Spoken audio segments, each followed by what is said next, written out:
Hello, and welcome to Vegetarianism, the Noble Way of Living.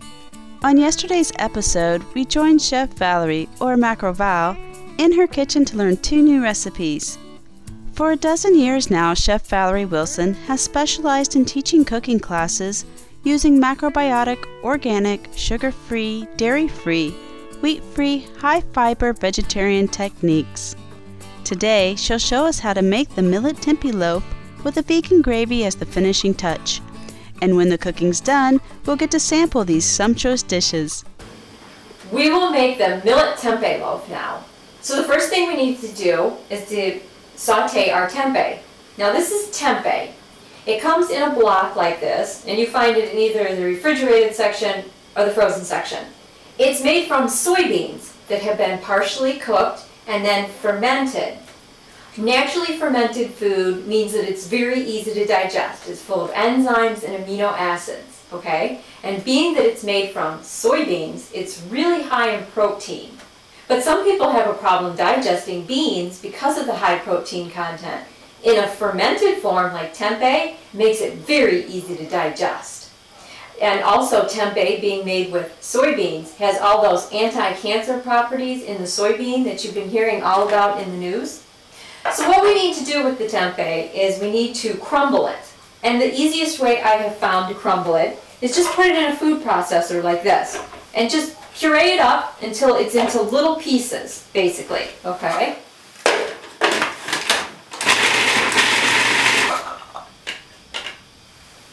We're going to take the tempeh and put it in the saute pan back here, just like that. And I'm going to saute it in some toasted sesame oil, which has a delicious nutty flavor because it's made from sesame seeds that have been toasted. And I'm going to season it with some more of that delicious tamari, the salty condiment that we have. So it will take approximately 2 minutes, and we're going to saute the tempeh.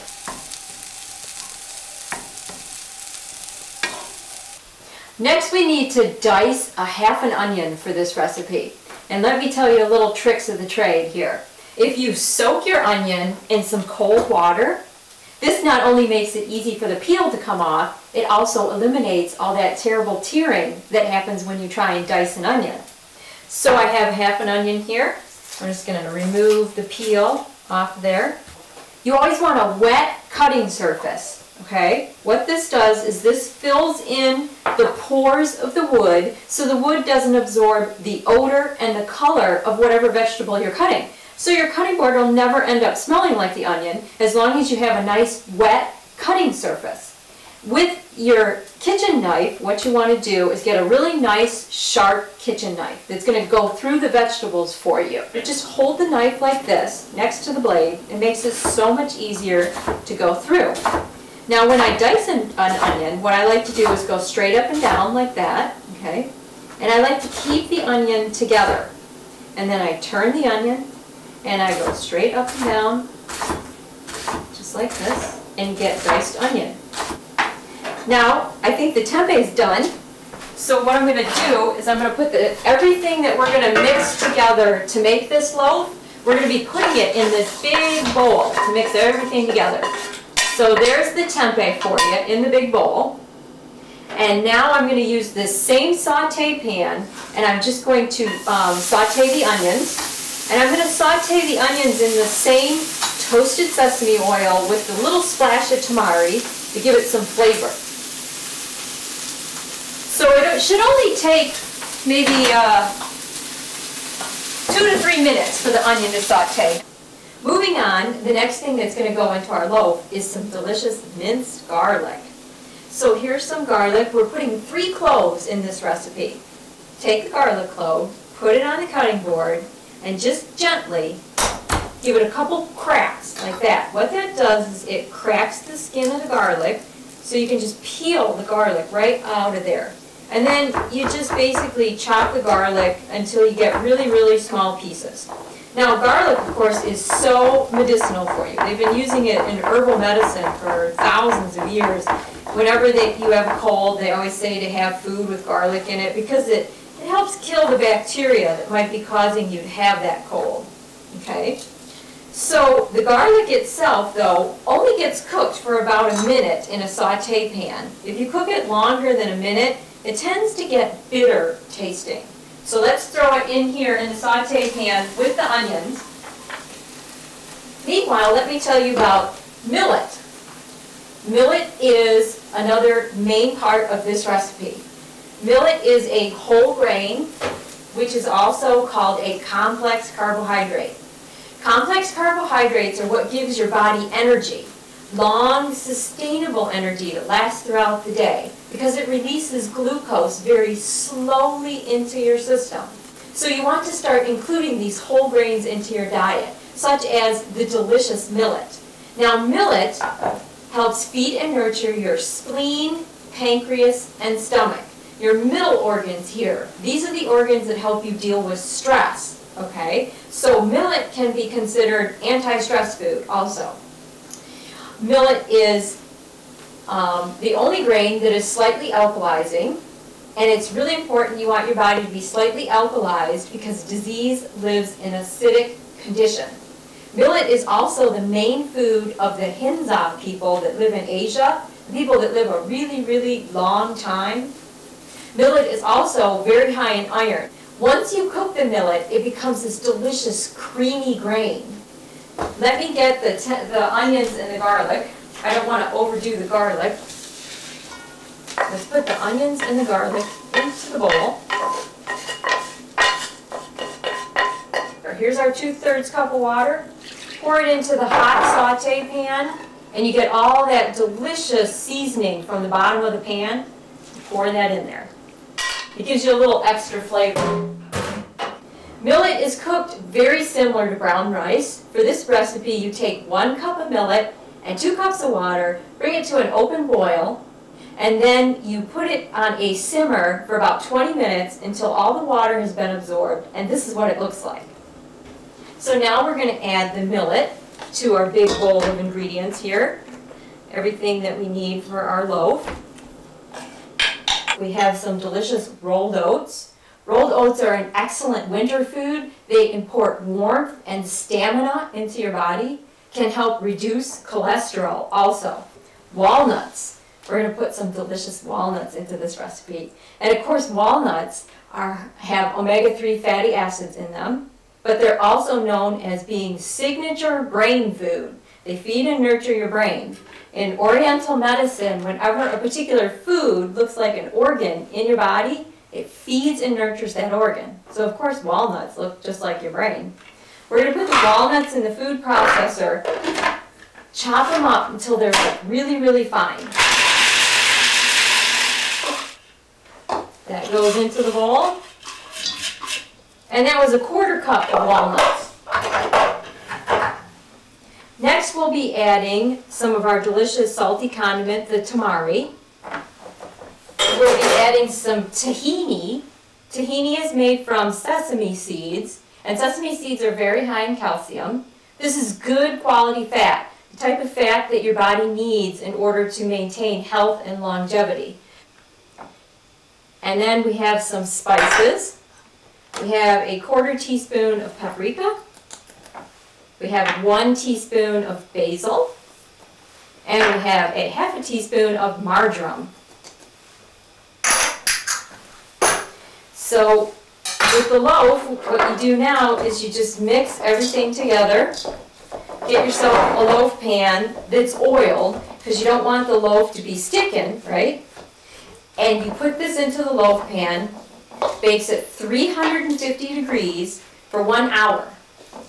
This is an excellent food to serve at a Thanksgiving meal or a holiday meal or something like that. But the next day, it also makes delicious sandwiches. Like if you cut it in big chunks and everything and put it between 2 pieces of bread, it's very delicious like that. Today we'll be serving it with some gravy, and we'll be serving it with the wild rice pilaf. You want to make sure when you mix this, you get all the chunks of millet chopped up so you don't have any, big chunks in your loaf. That's always good.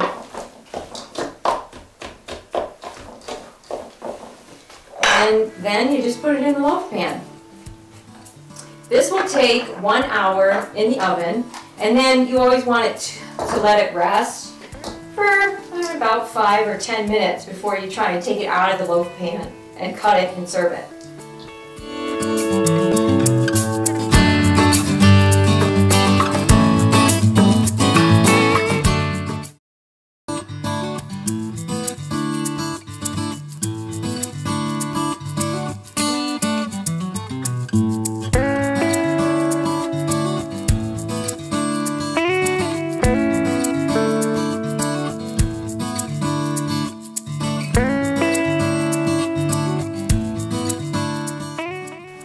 To make a gravy now, and it's a delicious gravy that you can serve with both the Millet Tempeh Loaf and the wild rice pilaf.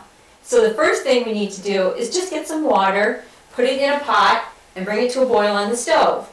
I will be adding just 1/4 of an onion diced, and I started with 2 cups of water, by the way. Add the 1/4 diced onion to the water.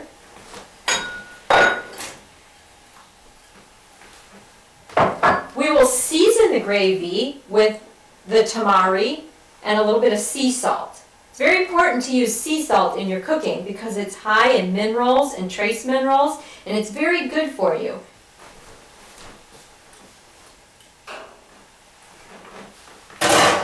Now the star ingredient of the gravy is the thickening agent, which is kudzu. This is what it looks like when you buy it at the store. It comes in these chunks like this. And when it grows in nature, it's actually a very large root. They've been using it in Oriental medicine for thousands of years because it's so medicinal. You can use kudzu root to treat things like stiff neck and shoulders. It helps to alkalize your system. And remember how I told you how important alkalizing your system is, because disease lives in an acidic condition. Kudzu can help reduce high blood pressure, can help lower your cholesterol, but what it's mostly known for is it helps treat headaches because it has bioflavonoids in it that help dilate the blood vessel, and therefore if you ever have a headache, just take a little bit of kudzu root, mix it in with your tea that you're drinking, and it'll alleviate the headache for you. For the gravy, what you need to do is dilute it in some water, just like this, with a fork. And then you pour it into the hot gravy that's back here at the stove. So after you've diluted the kudzu in the water, you pour it into the gravy, and immediately it turns white. But as you continue to stir the gravy, the whiteness goes away, and what it does is it thickens the gravy. So you can just go ahead and serve this. And as soon as our recipes are done, we'll be pouring it over the top of them. Well, I see the food's ready, and it all looks so delicious. Yeah, you came back just in time. I'm hungry. So we have the Millet Tempeh Loaf here that I've already sliced and put a piece there. And then I'll give a piece on this little plate here for you to be able to taste. And of course we have the delicious gravy. You got to have the gravy over the top. Look how yummy that is. And of course, got to give some gravy here for you. Feel free to take a bite of that.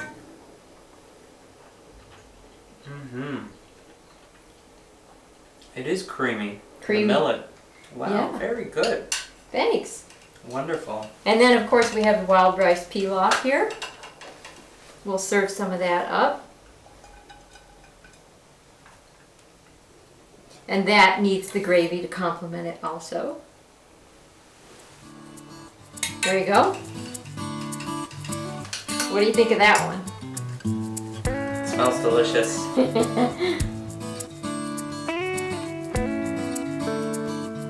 Wow, you know those shiitakes, they really give an earthy flavor. Yeah, it really makes the dish really beautiful and unique. And the gravy puts it all together. I love it. Well, thank you. Well done. Thank you very much for joining us on Vegetarianism, the Noble Way of Living. If you'd like to find out more information about Macro Val, you can go to her website, which is, would you like to? www.macroval.com. I have recipes featured on my website, and you can also purchase my cookbook and also cooking videos. Wonderful. All right. Thank you for having me. Thank you very much. And Have a wonderful day. God bless. For more information about macrobiotic foods and Chef Valerie Wilson's recipes, books, and DVDs, please visit macroval.com.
For more details, please visit www.suprememastertv.com/veg.